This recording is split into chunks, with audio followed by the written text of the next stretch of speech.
اصحاب کہف میں 3 سفر ہیں، 3 سفر۔ ایک اصحاب کہف کا سفر ہے، ایک موسیٰ علیہ السلام کا سفر ہے، ایک ذوالقرنین کا سفر ہے۔ اصحاب کہف نکلے تھے ایمان بچانے، موسیٰ علیہ السلام نکلے تھے علم کے لیے، علم سیکھنے، اور ذوالقرنین نکلا تھا دعوت دینے کے لیے، دعوت دینے کے لیے، دعوت دینے کے لیے۔ تینوں کے سفر کا میں تجزیہ پیش کرتا ہوں۔ اصحاب کہف کے سفر کی انتہا غار پہ جا کے سفر ختم ہو گیا۔ موسیٰ علیہ السلام کے سفر کی انتہا مجمع البحرین پہ جا کے سفر ختم ہو گیا، اور ذوالقرنین کا تبلیغی سفر تھا حتی اذا بلغ مغرب الشمس، حتی اذا بلغ مطلع الشمس، حتی اذا بلغ بین السدین۔ یہ مشرق سے لے کر مغرب تک کا ذوالقرنین کا سفر ہے، ذوالقرنین کا تبلیغی سفر ہے۔ اس آیت سے میں نے استنباط کیا کہ اما من آمن وعمل صالحا فلہ جزاء الحسنى وسنقول له من امرنا یسرا، کہ ذوالقرنین تبلیغ کر رہا ہے، دعوت دے رہا ہے، یا ذا القرنین اللہ کی طرف سے بھی حکم ہے، اما ان تعذب واما ان تتخذ فیہم حسنا، قال اما من ظلم فسوف نعذبه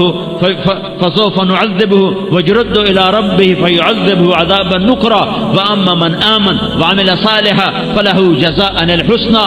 ایمان لاؤ ہم تمہیں کچھ نہیں کہیں گے، ایمان لاؤ ہم تمہارے ساتھ بڑا اچھا سلوک کریں گے، ایمان نہیں لاؤ گے تمہیں پکڑیں گے اور اللہ بھی تمہیں پکڑے گا۔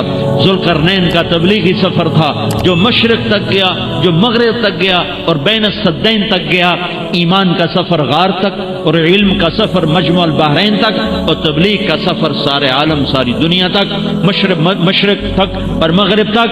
تو ان لک فی النہار سبحا طویلا، اے میرے حبیب تجھے لمبا تیرنا ہے، لمبا، تجھے لمبا تیرنا ہے۔ تیرنے سے تشبیہ کیوں دی ہے کہ تیرنے والا، چلنے والا تو کھڑا ہو سکتا ہے، گاڑی میں جانے والا بریک لگا کے پیٹرول لے سکتا ہے، چائے پی سکتا ہے، نماز پڑھ سکتا ہے، آرام کر سکتا ہے، ٹرین میں جانے والا، جہاز میں جانے والا۔ لیکن جو پانی میں اتر گیا ہے، پانی میں اتر گیا ہے، اب نہ یہ کھڑا ہو سکتا ہے، نہ یہ آرام کر سکتا ہے، نہ یہ کھانا کھا سکتا ہے، نہ یہ پانی پی سکتا ہے، نہ یہ چائے پی سکتا ہے۔ اب اس سے تیرنا ہی ہے، ہر حال میں تیرنا ہے، جب تک دوسرا کنارہ نہ آ جائے اس وقت تک اسے تیرنا ہے، ورنہ یہ ہلاک ہو جائے گا۔ یہ میرا اللہ سمجھا رہا ہے کہ اے امت محمد تمہارے ذمہ دعوت کی تیراکی ہے، موت تک تمہیں اس دنیا کے سمندر میں تیرنا ہے اور لوگوں کو میرا پیغام پہنچانا ہے یہاں تک کہ موت آ جائے۔ تو دن ہے تیرا لوگوں کے لیے، تو رات میرے لیے کر، قم اللیل، ساری رات کھڑا ہو جا، مجھ سے باتیں کیا کر، باتیں کیا کر۔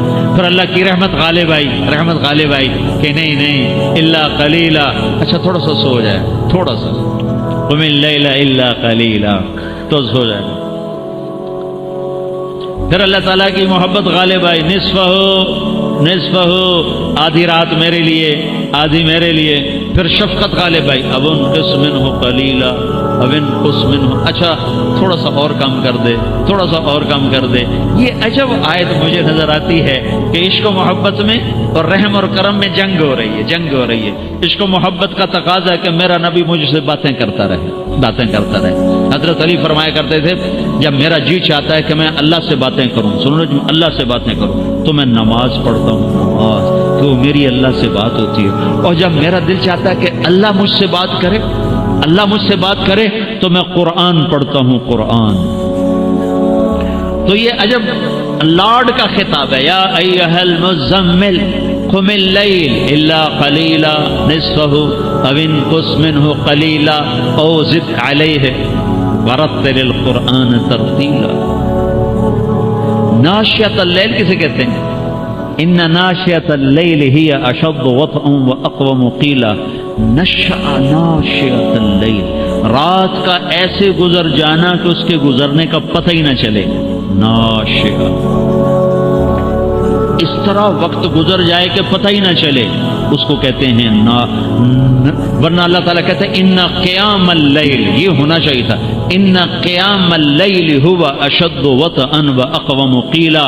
اللہ یہ بتانا چاہتا ہے کہ حبیب اور محبوب جب آپس میں ملتے ہیں تو رات کے گزرنے کا پتہ ہی نہیں چلتا، یہ اللہ بتانا چاہتا ہے۔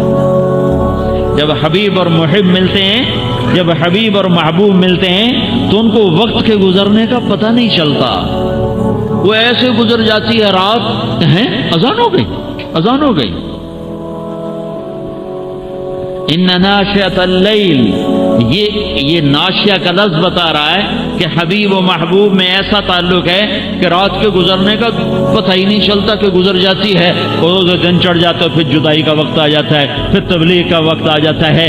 تو یہ میرے اللہ کے لاڈ ہیں اپنے حبیب کے ساتھ۔ یا ایھا المدثر قم فانذر وربک فکبر وثیابک فطہر والرجز فاہجر ولا تمنن تستکثر ولربک فاصبر والضحی واللیل اذا سجا ما ودعک ربک وما قلا وللآخرۃ خیر لک من الاولی ولسوف یعطیک ربک فترضی۔ یہ آیت جو میں نے ابھی پڑھی ہے، یہ ہمارے نبی کی شان کو سب سے بلند اور بالا بیان کرتی ہے۔ ایسی تعریف اور کسی آیت میں نہیں ہے۔ اللہ ساری دنیا سے کہتا مجھے راضی کرو، ورضوان من اللہ اکبر، مجھے راضی کرو۔ موسیٰ علیہ السلام کو بلایا کوہ طور پر، انہیں دوڑ لگائی۔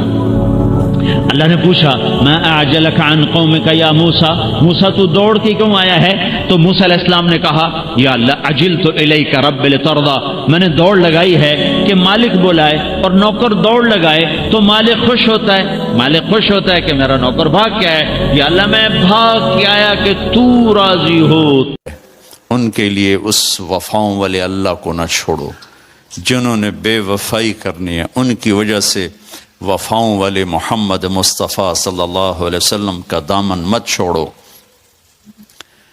جس دن اللہ کے سامنے پیش ہونا ہے وہ میری آپ کی عزت اور ذلت کا فیصلہ ہے، کامیابی ناکامی کا فیصلہ ہے، بلندی اور پستی کا فیصلہ ہے، جنت اور جہنم کا فیصلہ ہے۔ یہاں چیزوں کو تولا جاتا ہے، لوگوں کو ڈالر میں تولا جاتا ہے، سونے چاندی میں تولا جاتا ہے، گاڑیوں گھر میں تولا جاتا ہے۔ وہاں اللہ عمل میں تولے گا، بول میں تولے گا، اخلاق میں تولے گا۔ یہاں چیزوں کا وزن ہے، وہ بے وزن ہو جائیں گی۔ وہاں اعمال کا وزن ہوگا جن کا آج کوئی وزن نہیں۔ میں گالی دوں کوئی نظر نہیں آتا، میں دعا دوں کچھ نظر نہیں آتا، جھوٹ بولا کچھ پتہ نہیں، سچ بولا کچھ پتہ نہیں، حلال کمایا کچھ پتہ نہیں، شراب بیچ کے کمایا کچھ پتہ نہیں ہے۔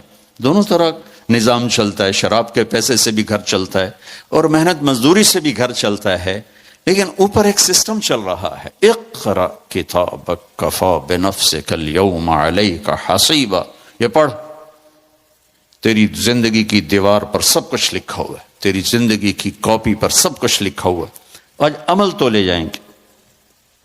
فمن ثقلت موازینہ فاولئک هم المفلحون، جن کی نیکیاں بڑھ گئیں وہ کامیاب ہیں۔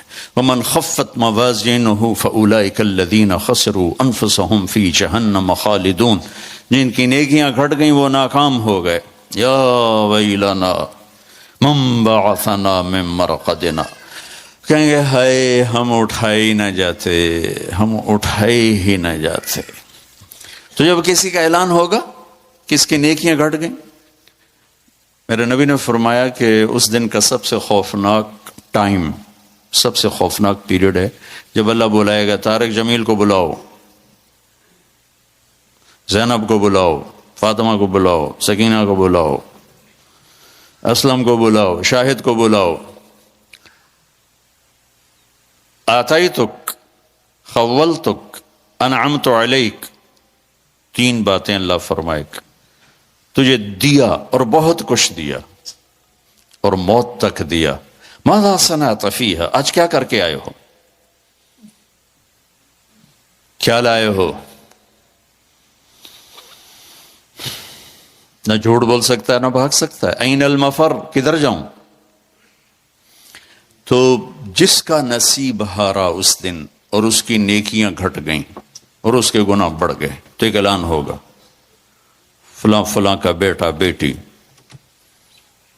قد خفت موازینہ، نیکیاں گھٹ گئیں، شقی شقاء، ناکام ہوگی۔ یہاں جب عدالت کہتی ہے اسے گرفتار کیا جائے تو پولیس یہاں سے پکڑ کر ہتھ کڑی لگاتی۔ اللہ ہم سب کو اس ناکامی سے بچائے۔ یہ سب کچھ ہونے والا ہے، میں تھوڑا سا بتانا چاہتا ہوں کہ ہم کہیں آنکھیں بند کر کے نہ موت آ جائے۔ جب اس کی نیکیاں کم پڑیں گی تو مرد ہے یا عورت، اللہ کا اعلان ہوگا خذوہ ہو، گرفتار کر لیا جائے. یہاں پولیس آتی ہے ادھر سے پکڑتی، یہاں ہتھ کڑ لگاتے.